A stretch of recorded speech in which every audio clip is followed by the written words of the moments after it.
Hello, I'm David Breeden. I'm the senior minister at First Unitarian Society of Minneapolis, a historically humanist congregation. This is Coffee and Wisdom, and this week we're talking about process philosophy and then its ancillary, the process theology, to think a little bit about liberal religions and some concepts that have been going into the construction of liberal religion. Yesterday, I asked the question, what is the common philosophical underpinning of much of feminist, Unitarian Universalist, Christian, Jewish, Black church, indigenous, and earth-based theology? And the answer is process thought. Well, just as a idea here, I did a little searching online and found this pretty immediately. This is a description from a Unitarian Universalist minister on their church's website about her theology. Theologically, I describe myself as a metaphorical theist with humanist tendencies. Process theology comes closest to expressing my understanding of interrelatedness and mutual transformation. For me, metaphorical theism means that there is one ultimate reality, and we use different metaphors to interpret that reality. I sometimes use the word God to describe the creating, sustaining, and transforming power in and of the universe. And I would say that this really stands in for a very large number of Unitarian Universalist ministers these days. So where does that come from? Well, it comes from a book by Alfred North Whitehead called Process and Reality, published in 1921. I described yesterday a little bit about how he worked with Bertrand Russell, two mathematicians and logicians, trying to figure out and prove that mathematics is logically all interconnected and true. They failed to do that.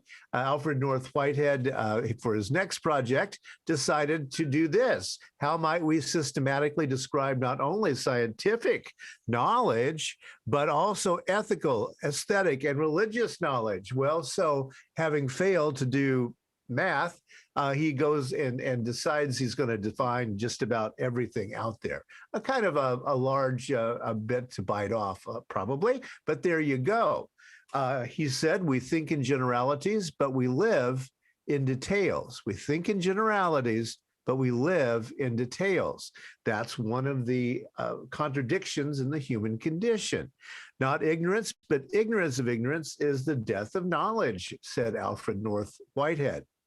The only simplicity to be trusted is the simplicity to be found on the far side of complexity.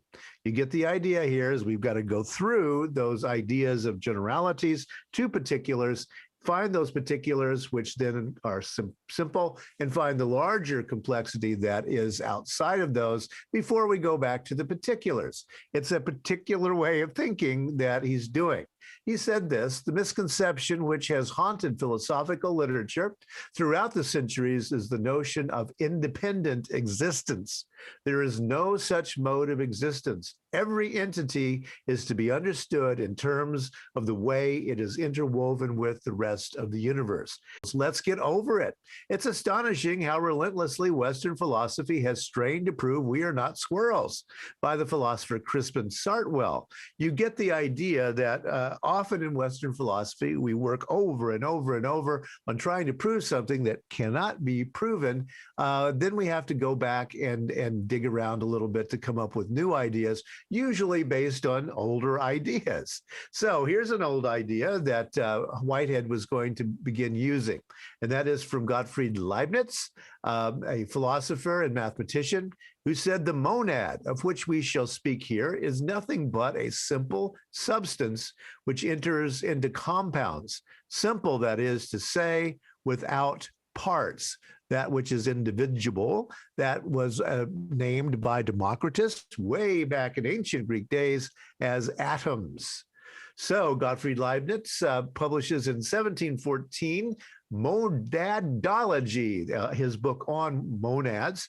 Not much taken seriously at the time, but then after atoms were discovered and named in the later 19th century, do atoms have feelings, emotions, desires, and consciousness? Leibniz thought so. Yes, they are the smallest indivisible units, but we can't say that they don't have life and emotion. Idea, it does definitely feed into animism, as we've discussed before. And we'll see how that works out as we go forward with process theology. Then we have Charles Hartshorne, who I mentioned a little bit yesterday, who really takes the idea of process philosophy and turns it into process theology. He says this: all things in all their aspects consist exclusively of souls. That is, of various kinds of subjects or units of experiencing with their qualifications, relations, and groupings or communities. Bringing back that idea that Leibniz had of monads, a little bit different. He's going to call them souls, which Leibniz didn't do, although he thought that they were living conscious things out there. Right. So we're going to look at that. And we also need to notice that Hartshorne does use the term souls in air quotes there. So let's think about this a little bit. Charles Hartshorne, born in 1897, died in 2000. Yes, he was 103 years old when he died, and lectured up until the time that he was 98, apparently. From 1923 until 1925, Hartshorne studied in Europe. He was a student of Edmund Husserl, ding, ding, ding, and Martin Heidegger, ding, ding, ding, and then research fellow at Harvard, 25 to 28, student assistant of Alfred North Whitehead. So he studied with the people we talked about last week at creating the idea of phenomenology, a new way of looking at human consciousness. So he's right in that tradition, studied with the people who invented these concepts. And then he comes to Harvard and becomes the student assistant of Alfred North Whitehead. The book, remember, was published in 1929, so 25 to 28. Hartshorne was there in the room while Whitehead was thinking about these ideas and building his book that would become this idea of process philosophy. Then Hartshorne becomes a professor of philosophy at the University of Chicago, 1928, 1955. Those of you who have been following along know that the University of Chicago Theology School and Philosophy are very, very liberal and add a lot to the idea of liberal religion and liberal theology. Then he becomes a member of the Federated Theological Faculty from 43 to 55. What that means is that he taught theology also to all of the other 7 seminaries that are around the University of Chicago, often called the God Quad. And so he was reaching out to Presbyterians, Lutherans, United Church of Christ, Congregationalists, et cetera, and Unitarian Universalists. And so this is where the idea comes into into liberal religion. All right. And then he goes to Emory University, and then ultimately he retired at the University of Texas. How do you feel about that? Here we go. Charles Hartshorne, the Einstein of religious thought, in the notable American Unitarians website. So you can see how important he really was. Why isn't he better known? Well, probably because Americans don't know much about philosophers in general, and theologians are just really not talked about all that much outside of circles of seminaries and theological schools and such as that. But the Einstein of religious thought at least claims this website. So let's look a little bit at some of his ideas. I will continue this tomorrow because the ideas are large and again, very much affect how Unitarian Universalist and liberal religion in general thinks these days. Hartshorne says this: the traditional idea of divine perfection or infinity is hopelessly unclear or ambiguous, and that persisting tradition is bound to cause increasing skepticism, confusion, and human suffering. It has long bred and must evermore breed atheism as a natural reaction. So I just looked a little bit, and yes, you can find all over the internet little memes saying that God is perfect. Hartshorne said that will create atheists really fast if you begin to think that. Well, we all know that who talk to Christians or have been Christian, that this is a central Christian idea. So what is Hartshorne talking about? Well, he's talking about changing liberal Christianity. A couple of books that you might enjoy. His easiest to read non-theological book is called Omnipotence and Other Theological Mistakes. Fun book to read and the clearest example of what Hartshorne was thinking. Often he writes in a theological language. It's very difficult to understand if you don't know all the magical terms that are embedded in theological thinking. Another one is A Natural Theology for Our Time. This one, it becomes a textbook basically in liberal seminaries all across the nation, and really creates the idea of process theology. He has this to say: panentheistic doctrine contains all of deism and pandeism, which is usually called pantheism. He messed with that term because he didn't like calling it pantheism, except they're arbitrary negations. Now, what the heck is he saying?